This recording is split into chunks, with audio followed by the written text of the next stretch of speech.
Live from the J.C. Newman Cigar Studios and the Gurkha Cigar Studios in the great state of New Hampshire. Welcome to the Smokin Tabacco Show with your hosts, Matt Tobacco and Pat Chamberlain. Good evening, ladies and gentlemen. Welcome to another episode of the Smokin Tabacco Show. My name is Matt Tobacco from SmokinTobacco.com, and I'm joined once again by my very good friend and co-host, Mr. Patrick Chamberlain, attorney at law. And it's another Wednesday night. Bitter, cold, frozen. Very cold. Wednesday night here in New Hampshire. Is what it is. We're most of the way through the winter here. We got a couple more weeks and then it's March, and then it's still shitty, but it's not the Yukon. Or Yeah. it shouldn't be. We'll see. It was weird. Yesterday was the first day this year when I picked up my daughter from daycare, and then I came home, and it was about like 4:20, 4:25. And I remember I was like, all right, I put her down. I put on a little show so I could, get, dinner time going. And then I was like, oh, it's still so bright outside. And I'm like, oh, yeah. Like, the day's getting long again. I was like, I got so used to, like, 4 o'clock. It's, like, fucking dark. Yeah. And I was like, oh, it's, like, almost 4:30, and it's still bright out. I'm like, this is nice. So, we're getting there. We're getting there. Slowly but surely. The spring and the fall, I think, are the best seasons in New England. They really are. Because they're not too hot, not humid, not too cold.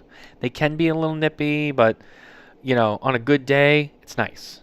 It's nice. Summertime is nice, but it's just so humid. Winter times is this. Nobody wants that. So,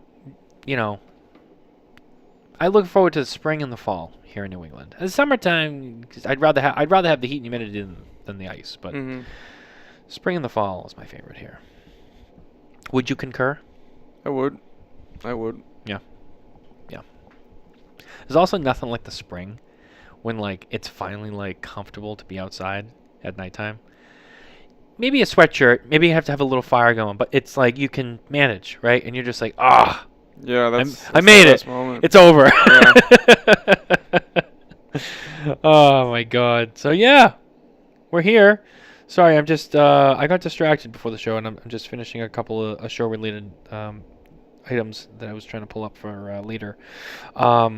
But first and foremost, I have to make an announcement regarding personnel on stage tonight. I know you're very private, but I don't care. I'm going to blow up your spot. Pat's birthday was yesterday. Yay. Oh, yeah. Happy 27. Yay. Thank you. You're welcome. Yay. Woo. So this is the thing that I told Pat when he texted me yesterday, and I was like, he was so nonchalant about it, and I didn't realize it was his birthday, and I was like, oh, I didn't realize it was your birthday, and he's like, well, I'm usually like, I'm pretty quiet about it. But he was so nonchalant, he was like, oh, yeah, like, I'm smoking this, I'm going to put a review out, whatever, and I was like, oh, cool, and he was like, yeah, I figured I'd treat myself, because it's, Mike's birthday cigar, and I'm like, it's your birthday? I had no idea. So I saved it in my calendar, so I won't forget again. But I said, now I'm going to blow up a spot on the show.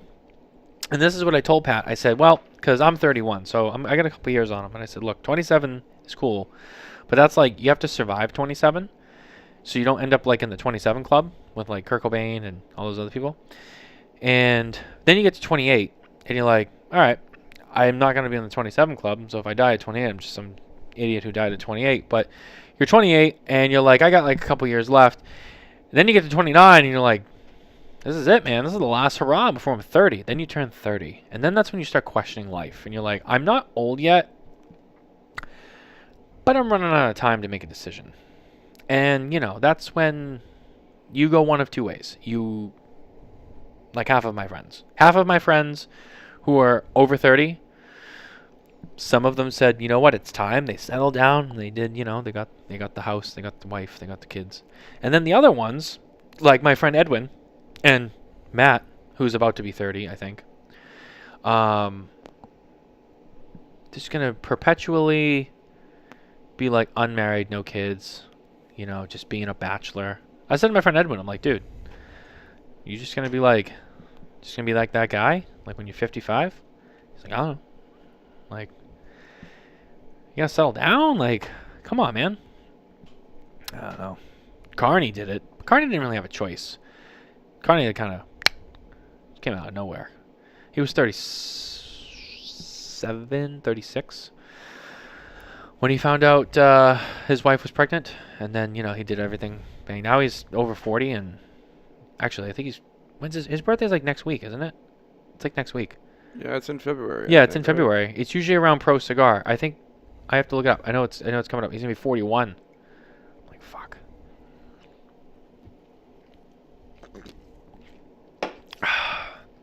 Sorry, I needed that sip. It's been a day. How was your day? Busy. Did you send anybody to jail? Not today. Oh, that's too bad.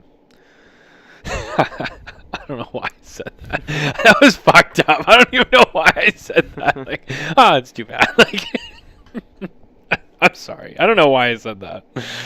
It just kind of came out. I feel worse. I'm laughing about it. I just can't help it. No, that's good. No, I worked all day. It was a rough day. I was out in the cold for a lot of the day. Out in the cold yesterday, today. It's it ain't easy. It ain't easy being an electrician. I'll tell you, it's exhausting. You gotta work out in the elements all the time. It's not fun, but we do it.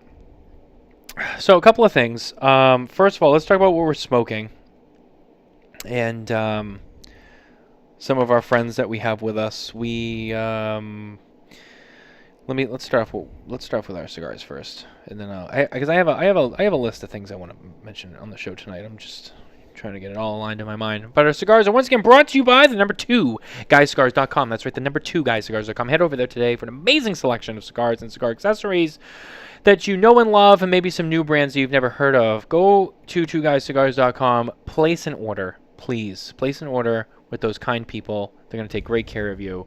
Order some stuff that you know and love. Get your core stuff, but also do yourself a favor.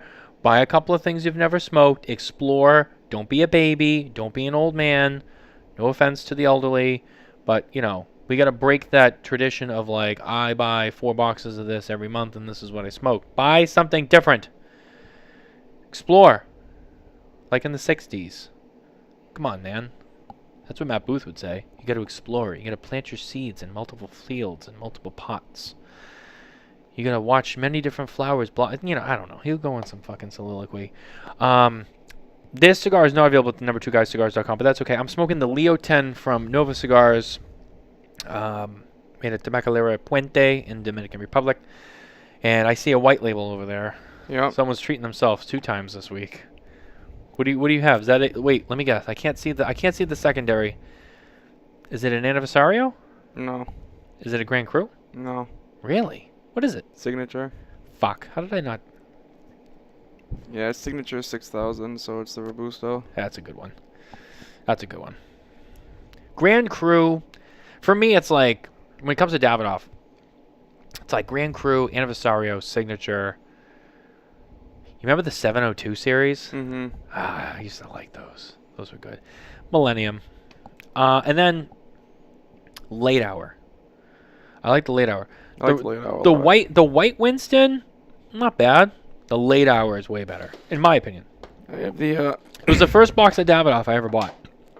Back when I was a I have kid. one of the See, I didn't like that one. 22s. I smoked it twice. It was weird. It just didn't burn right for me. Yeah, it tastes good, but the draw is kind of. The first time I smoked it, I was down in Miami, and I was at Empire Social Club, and I said, I'm at Empire, I'm going to smoke something fancy. And I got all excited. I'm like, Davidoff, I love Davidoff. I smoke a lot of Davidoff myself. And I was like, and it was a struggle. Like, it was tight, it would burn, I had to keep lighting it and whatever, and I'm like, whatever, maybe it was a dud. But it was just, it wasn't an enjoyable experience. I came back home, I got one from someone. It wasn't like a group of people. Everyone was, trading shit with each other. I was like, I'm like, okay, let me try it again. Same thing. And I said, I'm done with it. Like, I tried. I love you guys at Davidoff, believe me. Like, I do. Everybody over there, they know, that cigar just, just couldn't do it. Just couldn't do it. Although I am curious about the new one. The one that comes with the paint palette. Did you see that one? Yes. That one's kind of cool. It is.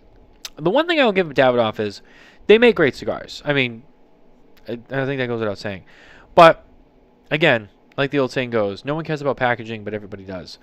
Their packaging on their limited stuff, like, especially in the last, like, 5 years, has been straight fucking gas. It's just been like, wow.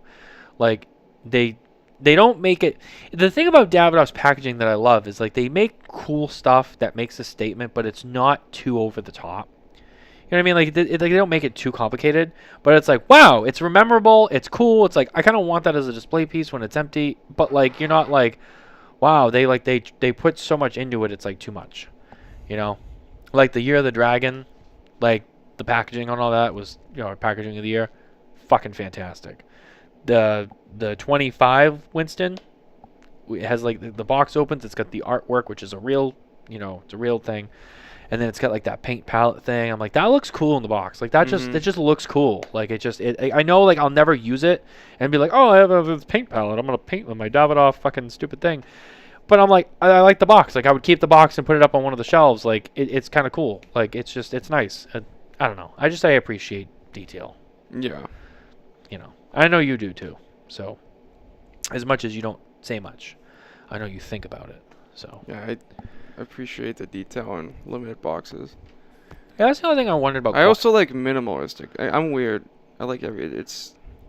You know what? I like a nice like traditional box too. Strangely, I know exactly what you mean, and I agree with you. Yeah. Like I don't mind simplistic traditional stuff, but then like when there's something that's a little extra, I'm like, oh, that's cool. It's for me, it's the stuff that's just too much. Like when you have to put a box inside of a box, inside of a sleeve, inside of another box, it's like. And I'm not. That's not like a dig at anyone in particular. Because I know, oh, you're talking about A, B, or C. It's no. I mean, it's just it. You know what it is? It's too many pieces. And then I'm like, See, I don't like coffins. I don't like coffins either. Like even like the review that I did yesterday with the Placencia. With the glass tube. I'm just not a tube. I'm like I'm okay with cellophane. Even like I do like Tad has my favorite packaging when it comes to like the wax paper. Yeah, but I like that. So if there's cello, it's that's fine, like it's acceptable. But tubos and coffins, for whatever reason, I don't find appealing. I don't know why. Coffins, for me. I like seeing the cigars. I guess I think it looks better when you open a box up. You can see the cigars. Yeah, me too. I don't know. The coffin just seems like. I don't know how to explain it. I never understood the coffins. I mean, I as a gift, I do, but a lot of people do coffins now. It's much more common. Tubos, not so much, but almost every, not almost every, but a large amount of limited editions are in coffins now. I know. It's true. They are. What's going on, everybody? Thanks for tuning in, Mike. Chuck's down in Florida. Wow, beautiful. I'm jealous. You're not missing, Chucky. You're not missing any of the ice up here. I know that. I hope you're drinking a bunch of rum, sitting under a palm tree, get your ass on the beach. Do it, bro. I mean, you've earned it. I mean, seriously. My hands and my feet were numb today because I was so cold. I was out in the snow. So enjoy that sunshine, brother. Try the new David Garofalo La Familia. I've had it. It's a good cigar. Very, very good. Hello, everyone. Hologram. Look at that. Shirtless Mike's here. Straight out of the Herf Zone. What up? What's up, Shirtless? What's going on, brother? But yeah, I mean, packaging. What else could we say? We could do a whole show on packaging. I mean, it's...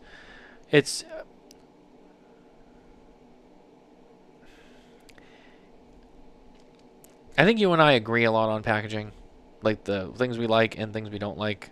I don't think there's anything we really disagree with, which is nice. I feel like you get it. I see people who get these boners for like the most ridiculous shit, and I'm like, who needs all that though? Like, who needs like 4 steps to open the box? You know what I mean? Or like, what do you do with all the extra pieces?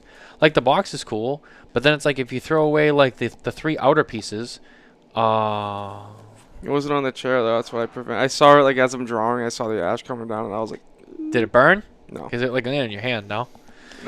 No. Yeah, I was down here cleaning the other day, and I saw ash all over your desk, and I was like, "Fucking, there's Pat." Well, that's because of the wise man that you gave me Oh, last. I told you. Like, that's because of me and the wise man. Oh, yeah, okay. it's fucking cigar you picked out. I really don't care. I just like, because like this place gets trashed every week anyway.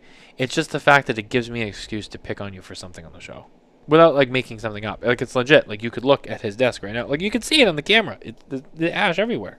It looks worse in person. I'm telling you.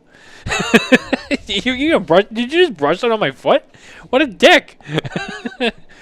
Well, when you take a shower in the next 3 days, I'm sure. I shower every day, Pat. You should speak for yourself. Oh yeah. What? No comeback? You just awkwardly looked around and were like, "Nope." I was don't ready to go tit for tat with you. And I was pretty good. I'm satisfied with my one-liner on that one. Aren't you supposed to be a litigator? You're supposed to argue with people for a living? I made You just rolled over on that I one. didn't roll over. I made a good point. You were It like, was a good diss. take a shower the next 2 days. I shower every day. Yeah. If you say so, like it's Okay. one of those things. Like, all right. No, like, bullshit. No, blah, blah, blah. No. Yeah. No, it's all right. I tried to get you going. I'll get you going later. It's all right. But anyway, twoguyscigars.com. Check them out. They're fantastic. Also, our friends over at ST Dupont. Shake up the legacy with ST Dupont. Ask your local retailer for ST Dupont products today, featuring the new La Grande lighter that, actually, I got to do it near the mic, that pings now. The pinging is new. Although it pings better on the line 2. I have to say, as much as I love you guys, it pings better on the line 2. The Legrand pings, but it's like It's softer. not. Yeah, it's not a line 2 like- thing. Ping. You do line and then you do line 2. It's like ping. It's like the whole room hears it. You know what I mean? Anyway, but it's still cool. The Legrand is growing on me. When I first started using it, I was like, I don't know. This just seems like a bulky line 2 that's like harder to light. And now that I'm using it every day, I'm like, I actually kind of like this lighter. The Legrand has grown on me substantially. Also, where's my ash? Did I break ash on the floor? I did. Oh wow. Fuck around, find out.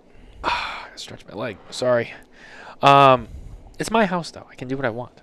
Yeah, just ash on the floor. That's fine. It's funny. There was one time I was I don't know if you guys ever did this at Twins, but there was one time I went into a cigar store and there was a group of guys hanging around and they had an ashtray on like the counter.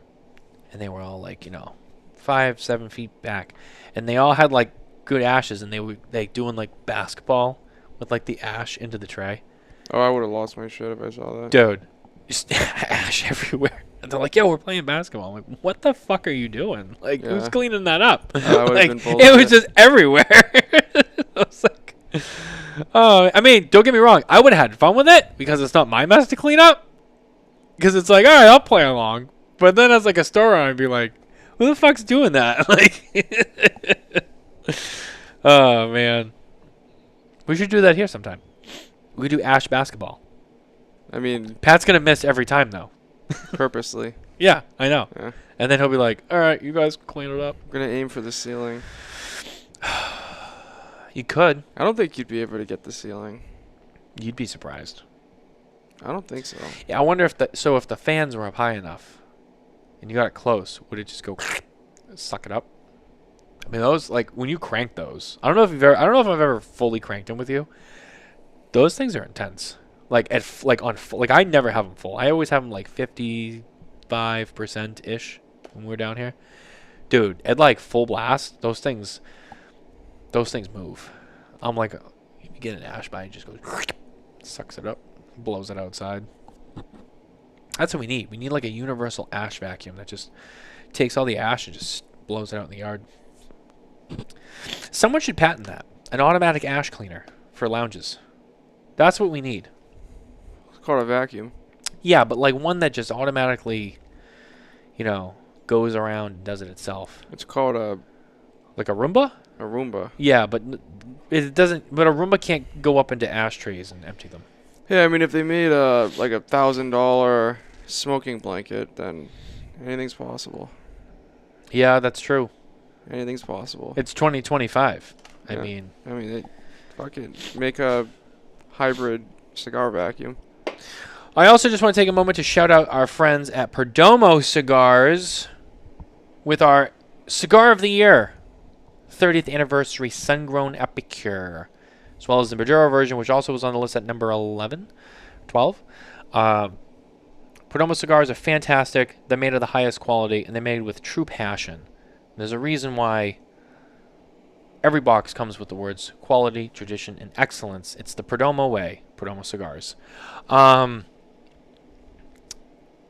of the things I want to talk about tonight, so we'll get into kind of like one of the core topics of the show.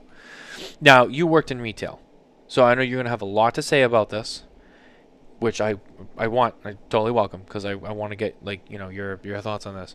So there was a post that was made in a Facebook group this week. Was it? Yeah, it was this week. I think it was like Monday. I don't know the retailer, and I'm not just. Oh, excuse me. I'm not saying that. I really don't know who the retailer is. But what I will tell you is that it was a tatuaje display, and it was a pretty good size. Like, it was a whole wall, like you guys have. You guys have pretty much a whole wall of tatuaje twins. It's pretty much that. There's a whole wall in a humidor. 90% of the boxes were like fucking bone empty. Like, not like one cigar. Like, it was empty. The bottom row has some stuff in it, but like all the cajon, like all the core lines, like empty. Boxes just sitting on the shelf empty. And the guy said, went to my local shop, asked the guy in the store, my retailer, why there was no tatuaje, why are the boxes empty? And he was like, oh, the rep hasn't been in a while. Now, my first response to that was, okay, maybe your rep should be in your store more often. That's a separate discussion. But why do you wait for the rep to come into your store to get more product? Why don't you call the phone and order more cigars? Do you agree that the retailer kind of put it on the sales rep that he had no inventory, or should he have just been like, no, like, if I need inventory, I gotta get it, right? Like, what's your take on that? I mean, I'm in the middle. Like, I think. That's fair. Yeah, I mean, it's like, that's a pretty drastic. I'll see if I can find the post for you. Well, I mean, I can probably explain it with a different example and then get into that. Like, I think if you have a situation where, say someone comes in and they're like, hey, this new cigar came out from this brand and you guys don't have it, then the retailer's like, oh, I wasn't even aware of that. Stuff like that's on the rep. If there's a couple miscellaneous boxes, I think the reps, the nature of the way that sales are in the industry still, it's still that kind of in person, like the reps in the car and they're driving to the accounts. So I think to some capacity, the reps have a responsibility to make sure like certain things are stocked. But when it comes to like this photo, yeah, you're showing me, like, if it's this much, at the end of the day, like, this is the post. I think, I don't know how long it's been since the rep's been there, but this is certainly a sign of the rep not showing up, which I think is a problem. I'm like, how do I share this? But also, as a business owner, that is a lot of space that is not making money because it's empty. Right. So I think it's horrible retailing. Right. And I also think, like, I'm shocked that the rep has neglected that long, because it's clearly like the rep hasn't been by. But you can't blame the rep as a business owner, because something like that, it's very apparent that you need to order tatuaje. Whereas, say, like, let's talk about let's say the Karloff newest tab that came out. Say you don't have that, or someone comes into the retailer and they're like, hey, like, this Karloff came out a few weeks ago. Where is it? You guys don't have it. Now, if the retailer was like, I had no clue that was coming out, now that would be on the rep, because I think the rep has a responsibility to inform the accounts of product that's going to be released. But when it comes to, like, the entire shelf being empty, then that's just bad retailing. That's just ridiculous. Because it's almost like you have like a hotel, right? And you have like 10 open rooms, and you're not renting them out. They're just vacant. It's just empty, dead space. Well, I made the argument too. Like, when I run out of groceries or when I run out of food in the fridge, when the fridge is empty, I go to the grocery store. I don't wait for the grocery store to be like, hey, do you need chicken? Do you need vegetables? Do you need salad? No, I go in my car and I drive my ass to the grocery store and I buy my groceries and I come home. I need supplies. I go and I get them. Why are you waiting for the sales rep? Now, sales reps should be checking in with their accounts, like, frequently. You know, at least even if it's a phone call. Maybe you don't make it in the store. I don't know. Everyone has a different territory, right? Some sales reps carry a territory of like 3 states and like 25 stores. Some of them have like 5 states and 70 stores. You know, it's hard. Like it varies. You know what I mean? So, and there's a lot of reasons for it. So when you have a shelf that empty, and your excuse is, well, the rep hasn't been by. So pick up the fucking phone. Like, fill your shelves. Now, if it's like half that, it's more mild.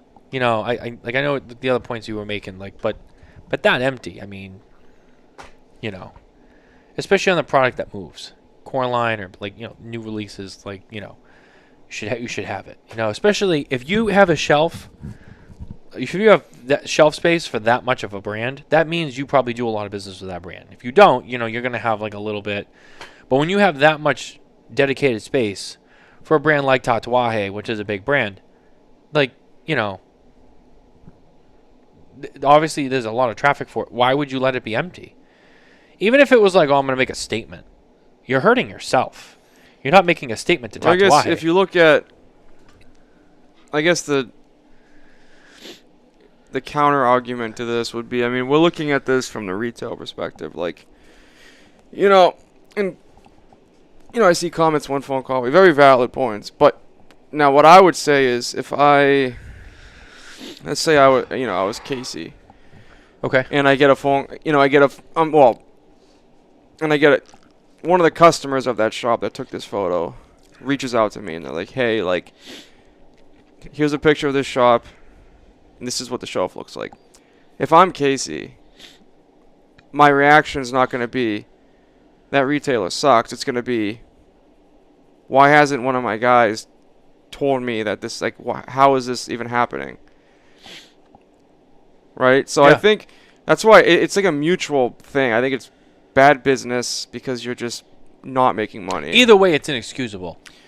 Yeah, and I think it's Because for the customer, when they come in the store, the product and should if I'm be there. paying someone to visit accounts, I would be, because that's not like, I mean, Tat's a great brand, but that's not like a month of not ordering. That is a long time of That's not a long ordering. time, yeah. So that is a long time that shop hasn't had somebody come in. Like you said, Tatuaje is a brand that moves, but like that's a lot of cigars. No, I think it's fault in both ends. It's, I mean, at the end of the day, it's your business and you need to make money. So it doesn't. The other thing too is if I'm Pete Johnson, right?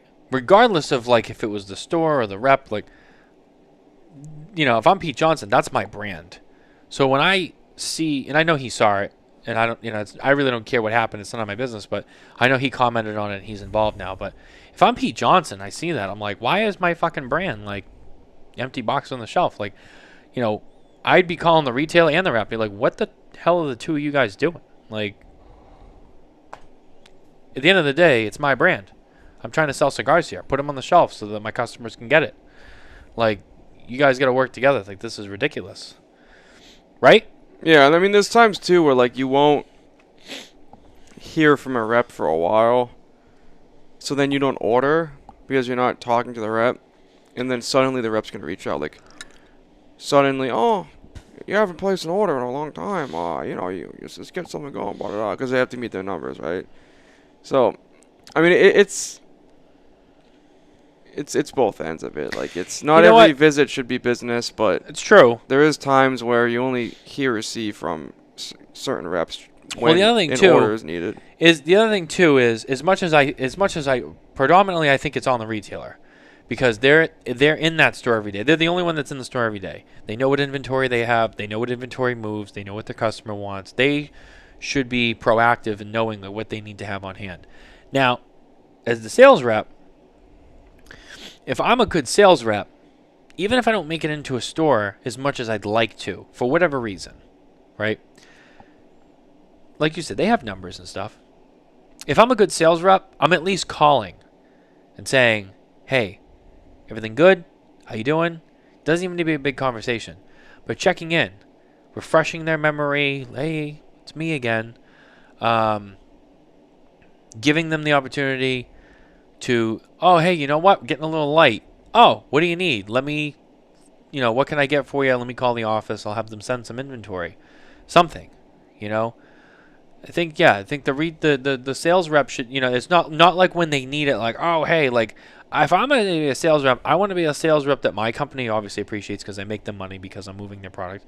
But I want my customers to be happy with me because, at the end of the day, the more product that the store sells, the more they're going to reorder. So I need to make sure I'm staying on top of them too and being like, hey, even if I know it's a store that's well stocked, just if I have 20 stores that I watch, like pick a day, like once a week where like 5 of them you call them. Maybe like your 5 least visited or the 5, they haven't seen like the longest.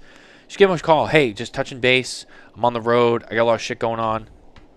But how you doing? Do you need anything? You all set? Okay. Make sure that they still feel like you're connected. Make them happy. Make them feel like they're being taken. It's all part of it too. As much as they're trying to sell the product to the consumer, you're trying to sell it to them. What would your opinion be if this shop... But first and foremost, I always think that the primary responsibility is on the retailer because they're in the store every day. So that part of my opinion doesn't change. But could I see how, the rep needs to be doing better in certain ways? Absolutely. Well, in your position, what would the retailer do? Like what are you saying that they should be doing in this situation? In this particular situation, or just like on a daily basis to maintain their inventory? I think they both go hand in hand. But well, in this situation. If I'm a retailer and I carry 40 brands, 30 brands, 40 brands, I don't know, right? There's going to be some that move more than others.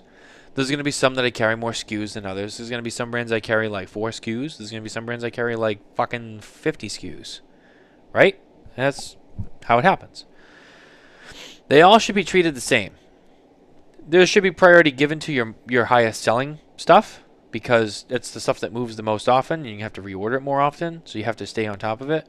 But you should stay on top of your entire humidor at all times. You need to know everything you have, and you need to make sure that you have enough to cover every shelf. If you don't have it, it should be because it's on back order, the manufacturer couldn't get it to you. It shouldn't be because of your lack of trying or your responsibility.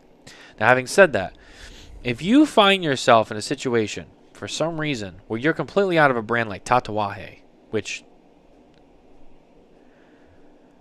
it's not hard to do. It's Tatuaje. It's a popular brand. Everybody loves it. But it's also a big enough company where like they're good about their inventory.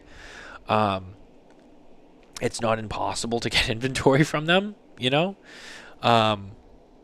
should just be maintaining that. You shouldn't be getting to that point. If you find yourself for whatever reason, maybe your employees fucked up. I don't know. Just saying. And all of a sudden you come in and you're like, hey, wait a minute, where's all our Tatuaje? Oh, we don't have any inventory. Why? Well, the rep hasn't been by. First and foremost, I'm calling Tatuaje, and I'm like, I need to place a large order because I have no inventory and I got customers looking for it. And rectify that right away. Don't sit there and like hold protest waiting for the rep to come by to see it. That's just bullshit, because like fuck that. You're letting money walk out the door by playing games with the sales rep, right? Order the inventory and rectify it. But also let them know, hey, this is on us. We fucked up, whatever, but I need inventory. I need to place a big order.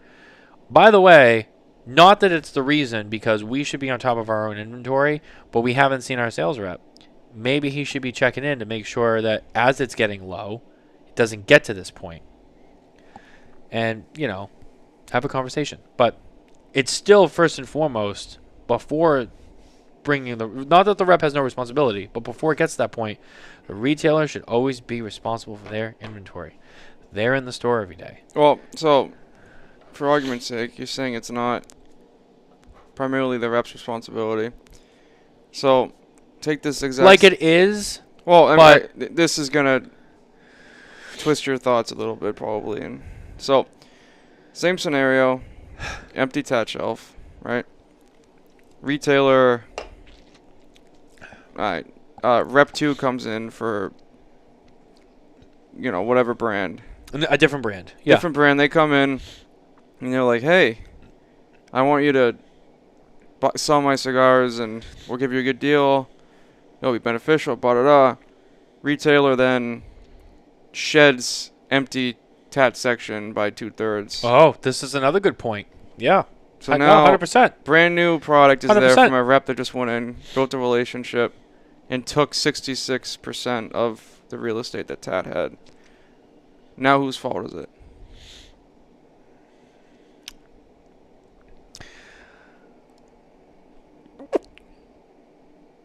In that perspective, it's hard to not blame the rep for keeping their space. Now I say that because however, the retailer's action/inaction is this. It's the same concept whether they acted on it or they just let it stay vacant. however, it's at the same time, if it was the retailer who's not reordering their inventory and then they don't have it and they're under the guise of it's the rep's fault, whether it is or not.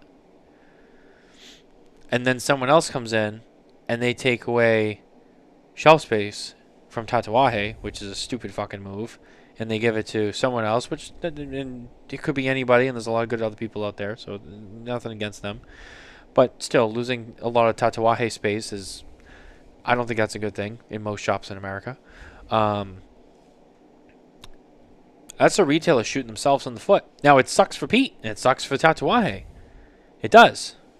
And, it is the rep's job to make sure that the shelves stay full and that the product is moving, is that, you open the account and you maintain the account. I do agree with that. But if the retailer truly didn't put enough effort in, and then all of a sudden it turned around and they just give half that shelf space away for, stupid reasons, it does suck for Tat, but it sucks for that retailer because you know what? They shot themselves in the foot. Maybe they bring in another brand. Maybe it does well. Maybe it doesn't. I don't know. But I think when you... But you still have a brand that has a strong following that sells well. When you sit here and you critique something like this, you can't have any bias as to what the brand is. Like, this happens to be Tat, which has... Obviously, we all enjoy those cigars. Well, but the point is, though, it's a brand that most... I'm not going to say every shop. Most shops sell really well. And it's going to sell well because it's a brand that a lot of real cigar smokers are familiar with. And clearly it sells well if you're selling out all your inventory. So giving that... Now, it'd be a different story if it's a brand that doesn't sell well. And it's like, well, we don't really sell it anyway. And it doesn't really move. What do you have to lose by trying someone else? But when it's a brand that is selling well, clearly, and you let half that space go, because you own 60% of the responsibility by just not keeping up with your inventory, you're shooting yourself in the foot. Or you just take the scenario and say this is Tat, and then say like the My Father rep comes in. Yeah, but the My Father rep's not rep Tatuaje. That's the point. Yeah. It's a competitor rep. Technically, yes. And now say like the My Father's moved just as well as a Tat. Even though all the money kind of goes to the same wallet. Well, you get the point that I'm making. Yes. And say like My Father's gonna move the same as Tat in this shop, or maybe a little bit less, a little bit more. Right. I think that's the rep's problem, because they weren't being... Well, the rep... No, and again, your rep's not completely innocent. I agree. Yeah. I agree with you. The rep is not completely innocent. And I think but I think in that light, I think there's more fault on the rep. When you put it that way. Yeah. But in my eyes, take bad business decisions aside from like a shop having all this real estate empty. I don't see a difference of competitor taking over your shelf space / vacant boxes from your brand taking up shelf space. Yeah. It's still dead space to that company. It is. It doesn't matter. So that is why I would say a lot of it's on the rep. Now, because I'm not factoring in the fact that the business is just not making money. No, yeah. But that's not like when it comes to like what the reps' jobs are. Now I and definitely want to know what store that was. So that's my perspective on it. I think something like this, I would put more on the rep than the shop owner.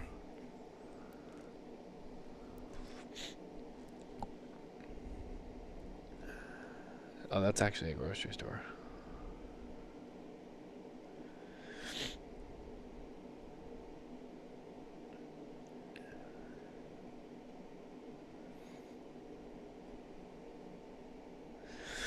I'm looking, and all of a sudden I'm getting stuffy.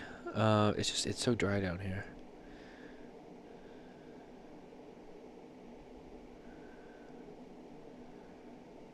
Pete Johnson, I know the store. Problem solved.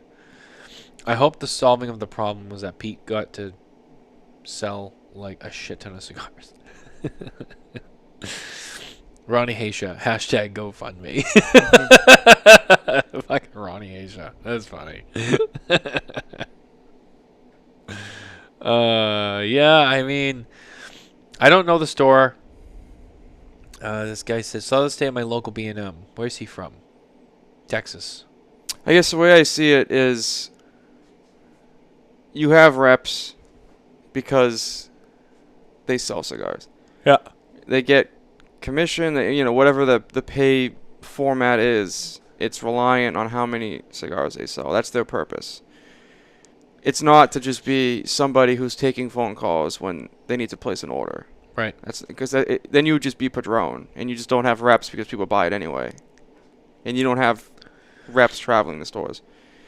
So here's a take from Abe Dababna, who's the proprietor of Smokin, which is a very well-known retailer, who said, "I would call Jesus before I let my shelves look like that.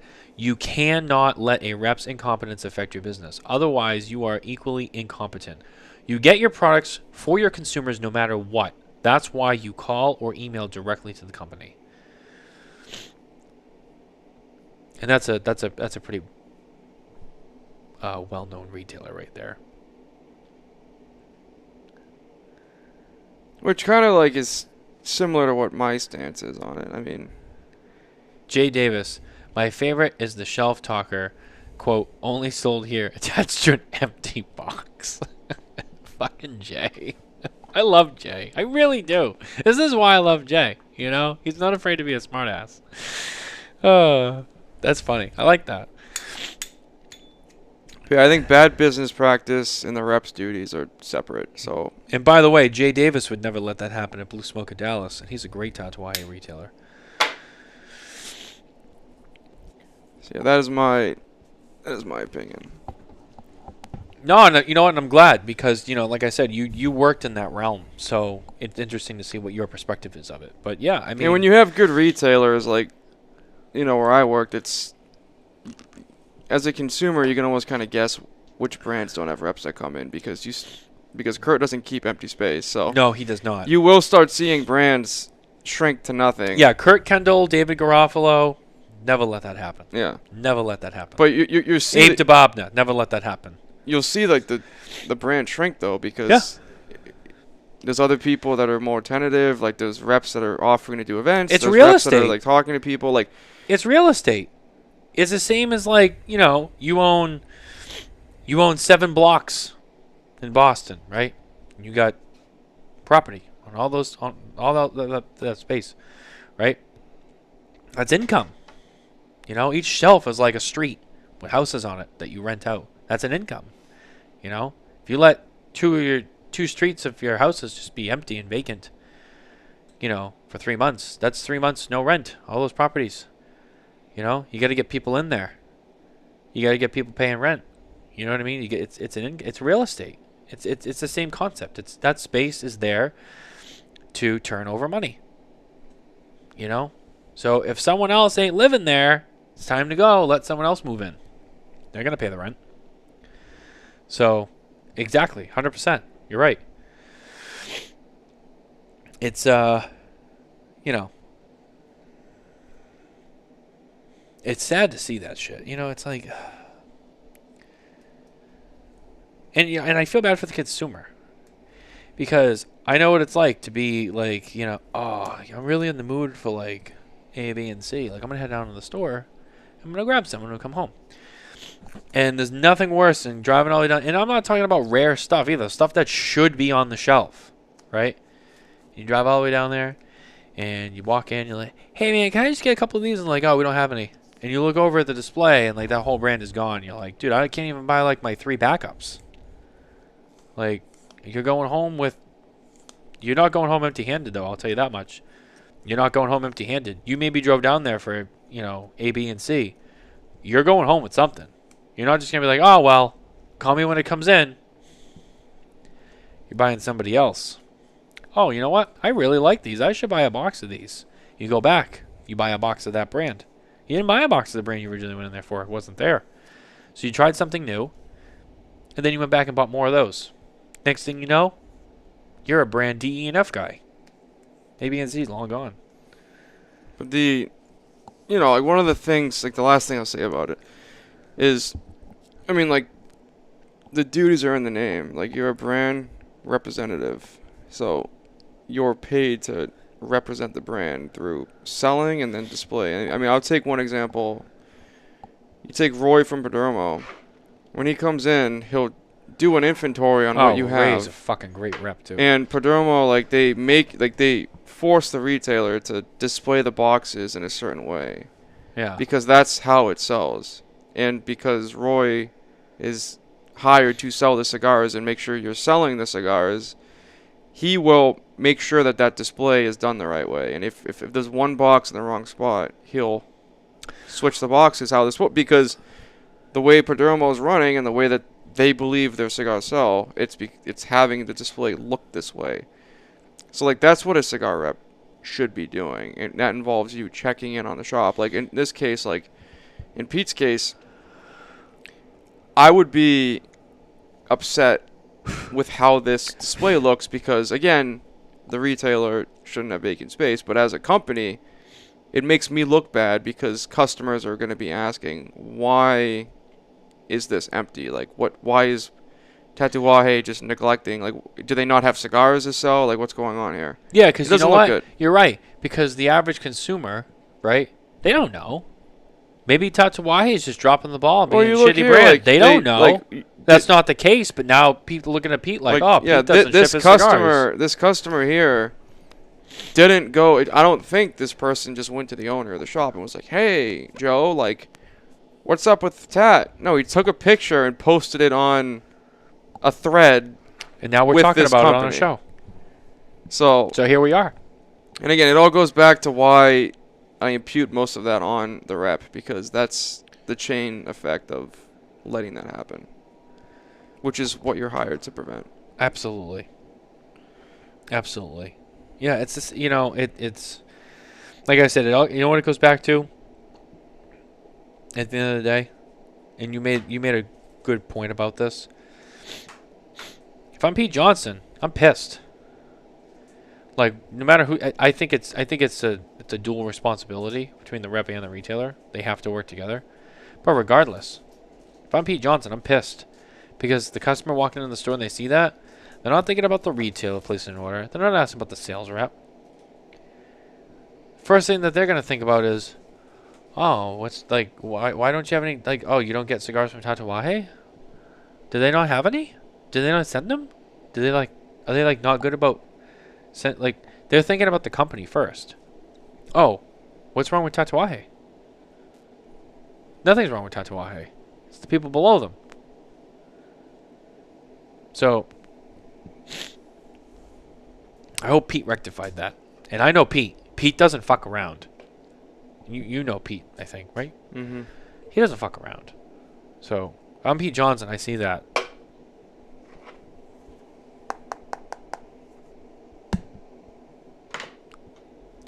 I bet you it wasn't a peachy phone call either. Not saying he screamed at the guy, but Pete made sure that shelf was full. I didn't know that. And there's a lot of companies that would. There's a lot of companies that wouldn't.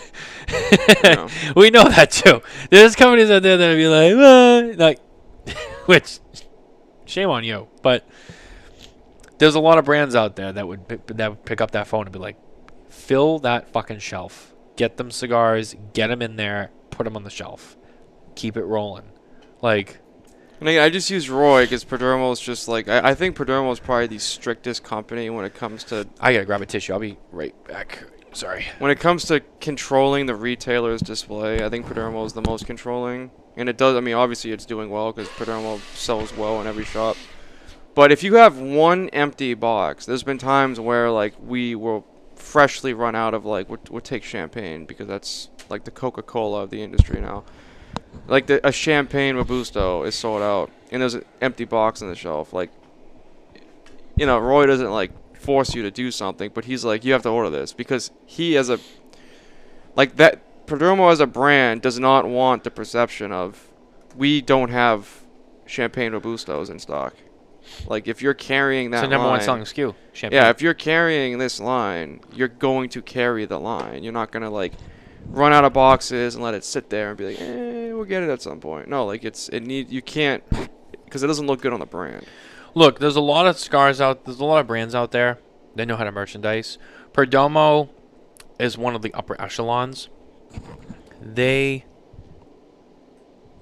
Sorry, I heard a strange noise. I don't know where it's coming from. Is it in my headset? It's like a slow, like a whining sound, like someone's vacuuming or something. I don't know. That's weird. Or like a pump. Oh, I hear it. Yeah. You hear it? It might be the vent. Maybe it's the vent. It's like a whine, like a motor, like I lost my train of thought. Oh yeah, Perdomo. Perdomo is one of the better with the merchandising. They like their stuff set up a certain way. They have the shelf talkers. They want you to carry, the set. They don't want you to like, well, give me like the sun-grown in that size. But no, you carry the sun-grown, the Maduro, the Connecticut. You carry the collection. You carry it. You carry all the sizes. Now, I know that Perdomo is one of those brands where they prefer you carry the entire collection. Realistically, not every retailer is carrying every SKU from every company. It doesn't make sense for every retailer. You know what I mean? Like most retailers, they don't. Now the big guys, like Two Guys and the catalog guys and Corona Cigar and maybe even Abe, they do a lot of online. They do a lot of in-store, all that stuff. Sure.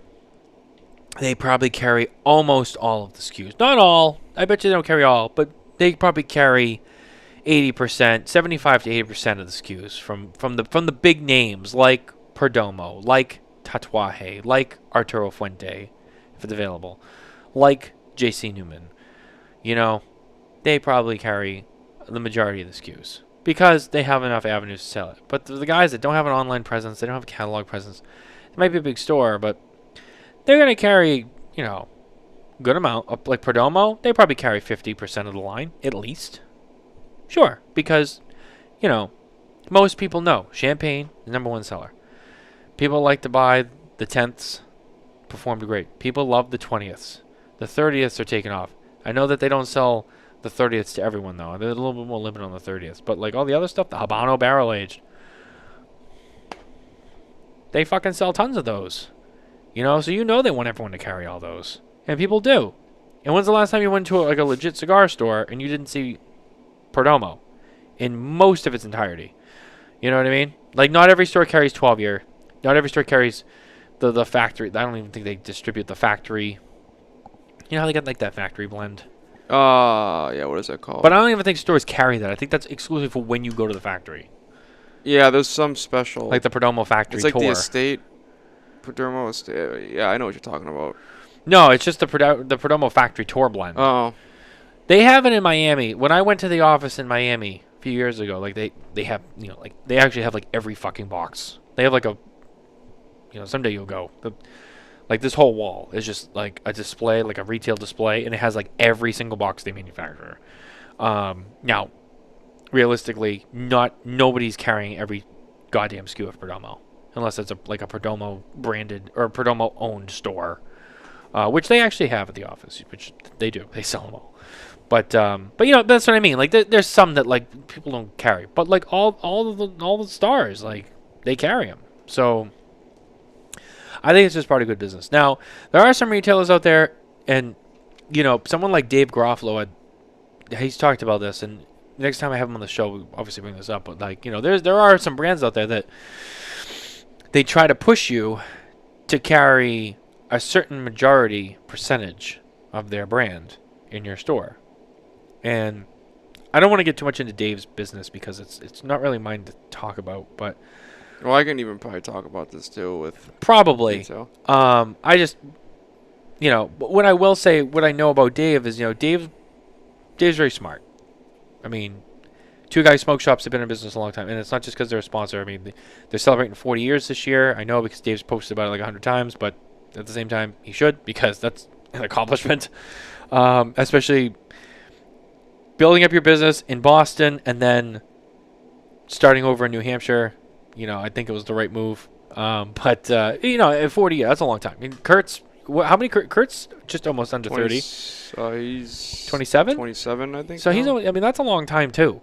So those guys, they're not stupid. They know what they're doing. They've made it this far. So I know, just talking with Dave over the years, like, he knows his business. He's got to work with manufacturers, but he knows his business, and he doesn't let anyone come into his store and say, "You're gonna carry. We want to be this percentage of your store." No, it doesn't work that way, because first of all, it's his store. He can do whatever he wants. But number two, he's got to diversify, and he has to know, like, he's not one of those people. Like, oh, you're not gonna come in here and tell me what to do. You're not gonna come in here and be 15% of my store. No. That's not good for me. That's not good for the other brands. It's not good for anybody.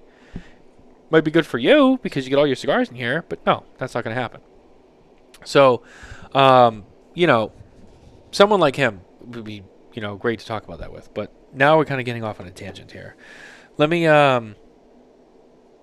just hit the news before I get too off the rails here. Our news is once again brought to you by Micallef Cigars, featuring the new color series, the black, blue, red, with more colors to be added. I'm sure of it. I think it's coming. EP Carrillo begins shipping the new Endure, which is a fantastic cigar. That uses the African-grown Cameroon from the Mirafel family. I believe you have some now, don't you? Yeah, I was smoking it yesterday. You have smoked it. So what did you think? I know it's being reviewed, so I don't want to give away too much, but I'm curious. Yeah, I'm not like giving a score to it or whatever. And this isn't like our top 25 list, but based on trends and how things go, I would say that that's probably going to be number one for lists this year, just the way it is. But you think that one gets popular? Yeah. Well, I'm not saying for our list, but I think you will see that. It remains to be seen. Yeah, you will see it on number ones. I guarantee you. Now, they've done pretty well the last couple of years.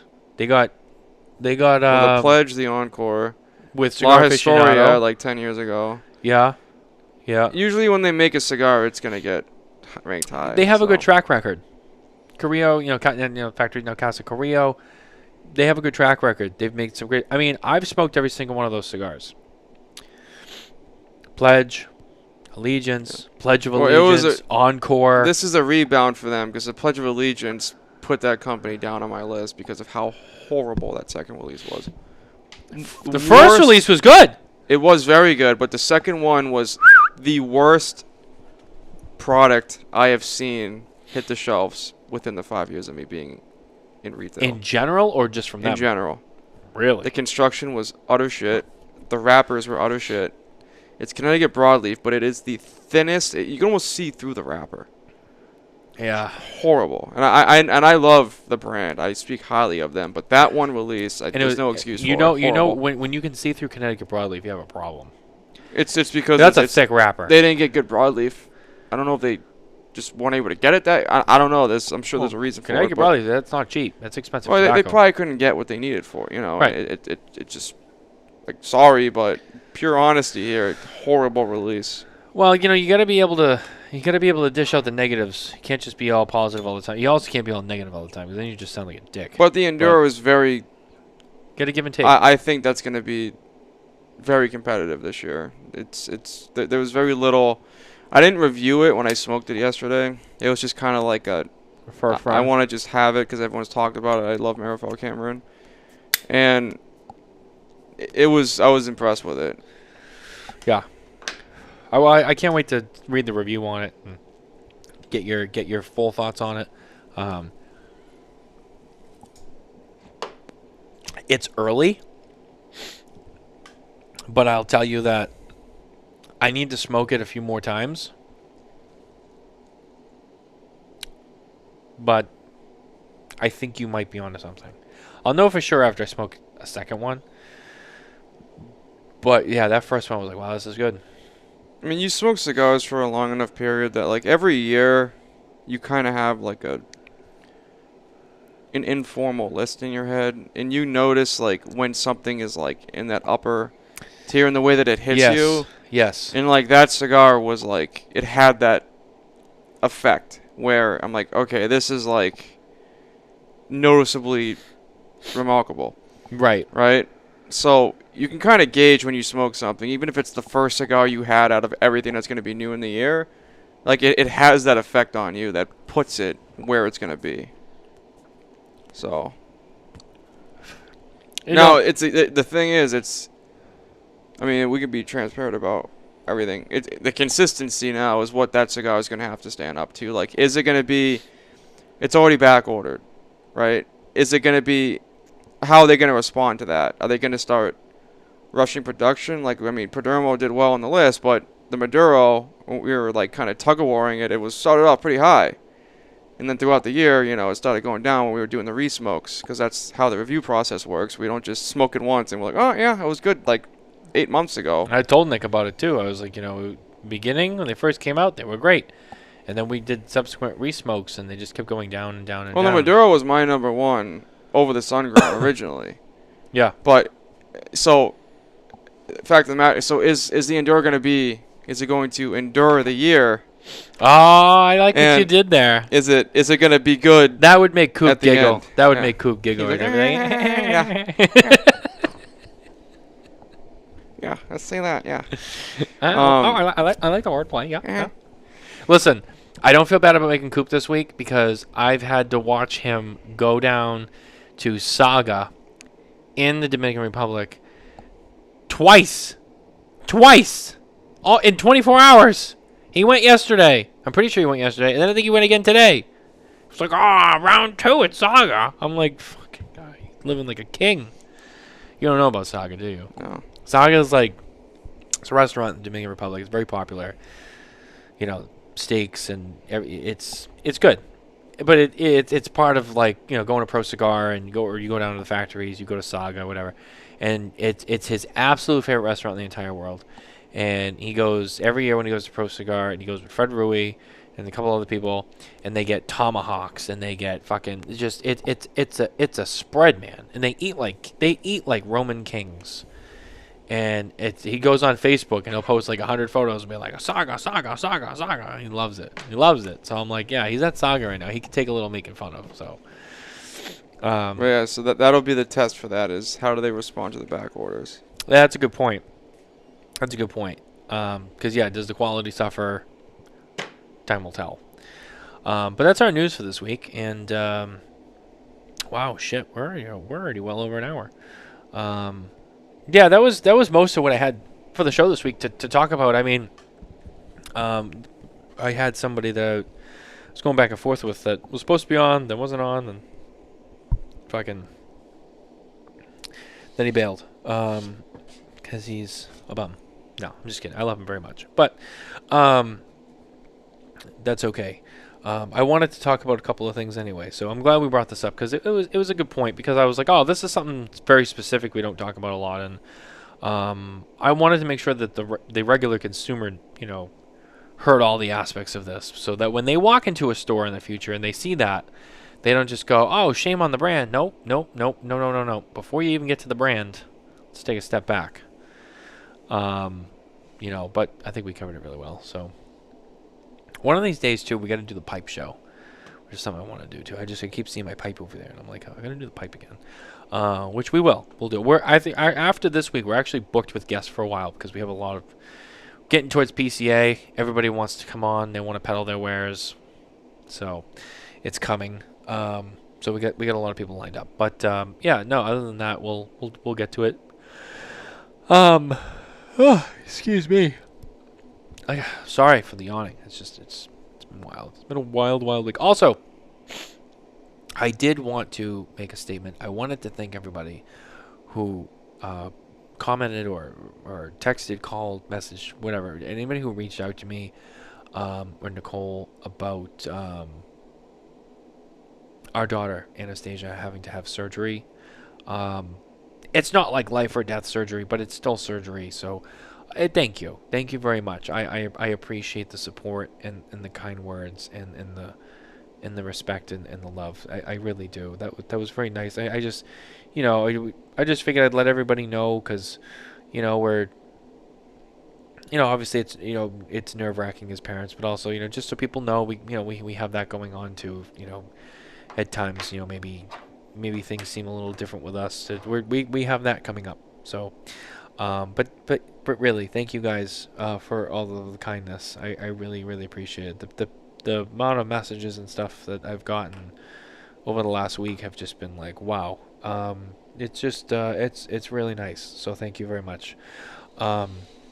She'll be all right, but she's a year and a half old, so she doesn't get it. So she's gonna be freaked out about it. She's gonna wear a body cast for like 3 months. So it's not gonna be fun, but we have to do it. You know what? And if you're gonna do it at this age.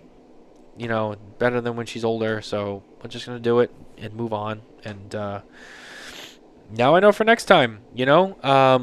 When they're infants, just be like, can we check the legs instead of waiting until we're a year and a half and now we have to do surgery? Because what the fuck? But I digress. So thank you, everybody. I appreciate that. But yeah, happy birthday to Pat. Getting older every day. You still look like you're 20 years old. That's all right. You're aging great. Good for you. I'm jealous. You take better care of yourself than I do, though. That's the problem. You know why? Because you don't have any kids. So you have more energy. I'm jealous. I wish I was like you. I really mean that. I do. I really mean that. I don't mean that like as an asshole. Like, I wish I was like you. No, I really do. I wish I had that kind of energy. I do. 'Cause I've already forgotten what it's like. Matt Booth told me when Nicole was pregnant. It was like a month before she had Anastasia. He called me one night on the phone and we were talking, and he was like, "It's gonna be great." He's like, "You'll never remember what life before kids was like." And he's right. You don't. But then every once in a while, you see your friends who don't have kids, and you're like, "Oh yeah, that's right." And you're like, "Oh yeah." When's the last time I stayed up till 4:30 and then I got to sleep till 2 in the afternoon? Can't remember. It's been a long time. But anyway, that's our show for this week, guys. Appreciate it. Thanks for everyone being here. Thanks for listening, hanging out with us, smoking along with us. I think Herklotz is on next week, if I remember correctly. Let me pull up the schedule. Really quick. He's on again? Wait, was he just on? Like 2 weeks ago.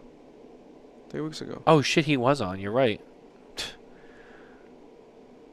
Oh no, next week is Vlad from Som Cigars. After that, we have the guys from CRA coming on the show. Then we have Jack Heyer from Davidoff. Then Oliver Nouveau from United. And then Nicholas Perdomo, who's going to be announcing not really announcing because it's kind of out there, but he'll be getting more in depth on Perdomo Legacy, which they have already teased a little bit about. But this is a cigar that Nicholas has blended by himself that will honor and represent his father, Nick Perdomo Jr. So he'll be coming on to talk more about that.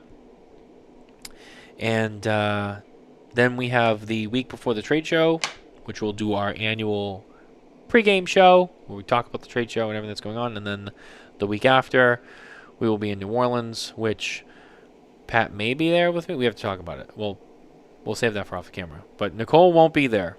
So because of story with Anastasia and surgery, that surgery is on April 1st.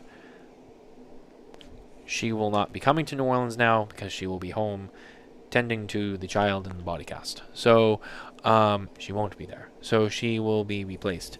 But that's okay. So anyway, more about that later. It's not important. Thank you for being with us tonight, and we'll see you next week. Take care, everybody.